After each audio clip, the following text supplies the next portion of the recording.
श्री कृष्ण कहते हैं, चाहे मर जाना लेकिन इन 4 लोगों को कभी घर पर मत बुलाना। प्राचीन समय की बात है। महाभारत का युद्ध समाप्त हो चुका था। कुरुक्षेत्र की भूमि पर रक्त की नदियां बह चुकी थीं। असंख्य वीर योद्धा काल के गाल में समा गए थे। युद्ध के बाद का वातावरण शांत अवश्य था, परंतु उस शांति में गहरा शोक और पीड़ा छिपा हुआ था। अर्जुन अपने रथ के पास बैठे थे। उनके नेत्रों में थकान और मन में भारीपन था। इतने बड़े विनाश के बाद वे जीवन और धर्म के गूढ़ रहस्यों को समझना चाहते थे। ऐसे समय में उनके सारथी, उनके मित्र और उनके मार्गदर्शक भगवान श्री कृष्ण उनके पास खड़े थे। अर्जुन ने धीमे स्वर में कहा, माधव, युद्ध ने हमें बहुत कुछ सिखाया, परंतु एक बात मैं अब भी नहीं समझ पा रहा। इस जीवन में कौन से लोग हमारे सुख दुख के साथी बन सकते हैं और किनसे हमें दूरी बनाकर रखनी चाहिए। हम अक्सर सभी को अपने घर बुला लेते हैं, सभी पर विश्वास कर लेते हैं और अंत में धोखा खा जाते हैं। आप कृपा करके बताइए कि ऐसे कौन लोग हैं जिन्हें चाहे जीवन दांव पर लग जाए, परंतु कभी घर के भीतर नहीं बुलाना चाहिए। श्री कृष्ण ने अपने मधुर किंतु गंभीर स्वर में उत्तर दिया, पार्थ, तुम्हारा प्रश्न अत्यंत गूढ़ है। संसार में मनुष्य का घर उसका सबसे पवित्र स्थान होता है। यह केवल दीवारों का ढांचा नहीं, बल्कि आत्मा का मंदिर है। जैसे मंदिर में अपवित्रता नहीं लाते, वैसे ही घर में भी कुछ लोगों को कभी नहीं लाना चाहिए। चाहे व्यक्ति मर ही क्यों न जाए, उसे इन 4 प्रकार के लोगों को अपने घर का मेहमान नहीं बनने देना चाहिए, क्योंकि वे घर के सुख, समृद्धि, शांति और धर्म को नष्ट कर देते हैं। सुनो और ध्यान से सुनो, कौन हैं वे 4 लोग। पहला व्यक्ति कपटी और धोखेबाज। श्री कृष्ण बोले, सबसे पहले कपटी और धोखेबाज मनुष्य को घर में कभी न बुलाओ। ऐसा व्यक्ति बाहर से मीठा लगेगा, उसके शब्द शहद जैसे होंगे, लेकिन भीतर से वह विषधर नाग के समान होता है। उसका आना मानो घर में जहर घोलने के समान है। वह मुस्कुराकर तुमसे मिलेगा, तुम्हारे बच्चों को दुलार देगा, तुम्हारे भोजन की प्रशंसा करेगा, परंतु जैसे ही पीठ पीछे होगा, तुम्हारी बुराई फैलाएगा, तुम्हारे रहस्य उजागर करेगा।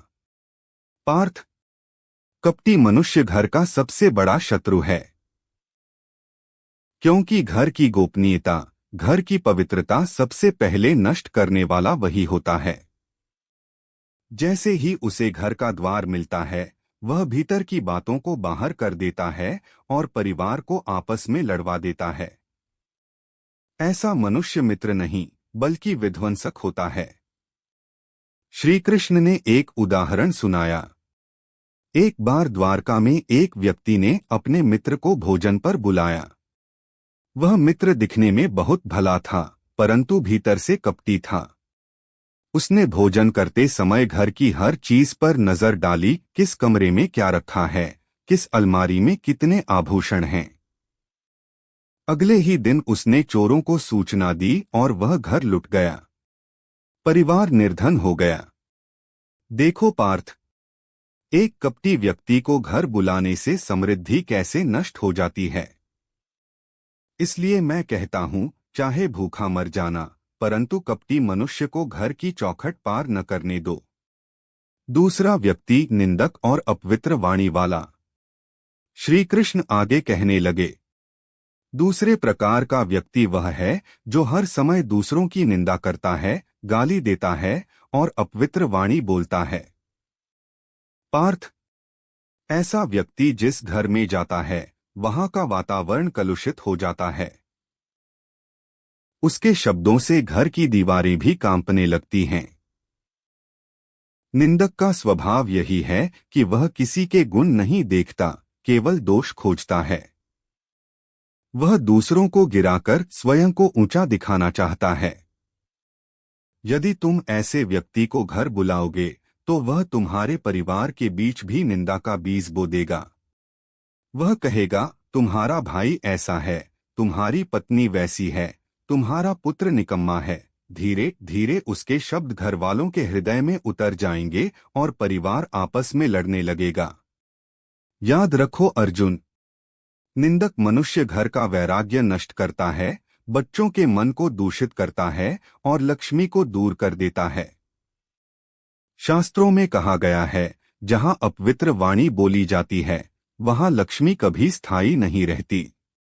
इसलिए निंदक को घर बुलाना अपने ही घर में अग्नि लगाने के समान है। तीसरा व्यक्ति पापी और अधर्मी। श्री कृष्ण ने गहरी सांस ली और आगे कहा, तीसरे प्रकार का व्यक्ति है पापी और अधर्मी। यह वह है जो चोरी करता है, व्यभिचार करता है, मांस मद्य का सेवन करता है और धर्म का अपमान करता है।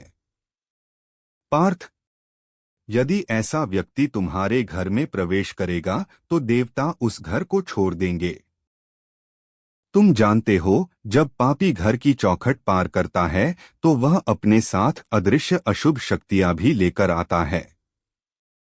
उसका बैठना, उसका खाना पीना सब अपवित्र होता है। यदि घर की रसोई का अन्न वह छू भी ले तो वह अन्न घर के लिए अमंगलकारी हो जाता है। उसके पाप का अंश उस घर के हर सदस्य को लग जाता है। एक कथा सुनो, काशी नगरी में एक परिवार ने एक अधर्मी को दया करके अपने घर भोजन पर बुलाया। वह मद्यप था। उसने भोजन करने के बाद घर के आंगन में ही अपशब्द कहे। उसी रात उस परिवार के मुखिया को भारी रोग हो गया और घर की गायें मर गईं। ऋषियों ने कहा, यह उस अधर्मी का पाप है जो तुम्हारे घर में प्रवेश किया। इसीलिए कहा जाता है, पापी को घर बुलाना स्वयं पाप को आमंत्रित करना है। अर्जुन, चाहे जीवन संकट में पड़ जाए, परंतु अधर्मी को अपने द्वार के भीतर न आने दो। वह न केवल इस लोक का बल्कि परलोक का भी विनाश कर देता है। चौथा व्यक्ति ईर्ष्यालु और दुष्ट। अब श्री कृष्ण का स्वर और गहरा हो गया। पार्थ, चौथा और सबसे भयानक व्यक्ति है ईर्ष्यालु और दुष्ट। यह वह है जो तुम्हारी खुशी देखकर दुखी होता है और तुम्हारे दुख में भीतर ही भीतर प्रसन्न होता है। ऐसा व्यक्ति यदि तुम्हारे घर आएगा तो कभी तुम्हारे सुख को बर्दाश्त नहीं कर पाएगा।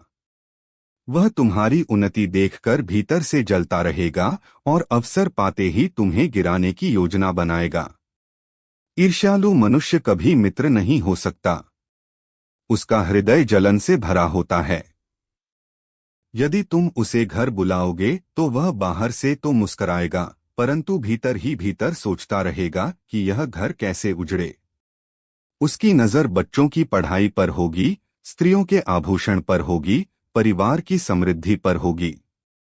वह केवल विध्वंस चाहता है। पार्थ, दुष्ट और ईर्ष्यालु मनुष्य का घर में प्रवेश मानो ज्वाला को घी देना है। वह धीरे धीरे तुम्हारी शांति, समृद्धि और स्वास्थ्य सबको निगल जाएगा। इसलिए मैं कहता हूं, ऐसे व्यक्ति को घर बुलाने से अच्छा है मर जाना। अर्जुन का प्रश्न और श्री कृष्ण का उत्तर। अर्जुन ने हाथ जोड़कर पूछा, मधुसूदन, यदि ये लोग हमारे रिश्तेदार हों, हमारे पड़ोसी हों, तो क्या तब भी हमें इन्हें घर पर नहीं बुलाना चाहिए? कभी कभी तो परिस्थितियों में हमें ऐसा करना पड़ता है। श्री कृष्ण मुस्कराए और बोले, पार्थ, धर्म और मर्यादा का पालन सबसे पहले अपने घर की रक्षा है। यदि रिश्तेदारी के नाम पर तुम अपने घर में पापियों, कपटियों और निंदकों को जगह दोगे तो उनका विष तुम्हारे बच्चों की नस नस में फैल जाएगा। इसलिए सज्जनता का यह अर्थ नहीं कि तुम अपने घर को अशुभ शक्तियों का केंद्र बना दो। यदि परिस्थितियों के कारण मिलना ही पड़े तो बाहर मिलो, परंतु घर की चौखट को पवित्र रखो। याद रखो, घर वही स्वर्ग है जहां शांति, प्रेम और धर्म का निवास हो। इसे अपवित्र न करो। जीवन दर्शन। श्री कृष्ण ने अंत में अर्जुन को समझाया, पार्थ, संसार में सबको साथ लेकर चलना संभव नहीं। जैसे गंगा जल सबको छूता है परंतु अपनी पवित्रता बनाए रखता है, वैसे ही तुम्हें भी सबके साथ व्यवहार करना है परंतु अपने घर और परिवार की रक्षा करनी है। कपट, निंदा, पाप और ईर्ष्या, ये चार ही वो विष हैं जो घर को नष्ट कर देते हैं। इसलिए चाहे जीवन कितना ही कठिन क्यों न हो जाए, इन चार प्रकार के लोगों को अपने घर पर मत बुलाना। यह मेरा आदेश है, यह मेरा आशीर्वाद है। अर्जुन ने भाव विभोर होकर श्री कृष्ण के चरणों में सिर झुका दिया। उन्हें समझ आ गया था कि जीवन में सच्चा सुख केवल धन से नहीं बल्कि सही संगति से आता है। निष्कर्ष, इस कथा का संदेश यही है, घर हमारा मंदिर है। इसमें प्रवेश वही करे जो पवित्र भाव रखता हो। कपटी, निंदक, अधर्मी और ईर्ष्यालु को घर बुलाना अपने ही हाथों से घर को श्मशान बनाने जैसा है। श्री कृष्ण का उपदेश आज भी उतना ही सत्य है, चाहे मर जाना परंतु इन चार लोगों को अपने घर पर मत बुलाना। अगर आप श्री कृष्ण के सच्चे भक्त हैं तो चैनल को सब्सक्राइब करो और वीडियो को लाइक करके कमेंट में जय श्री कृष्णा लिख दीजिए।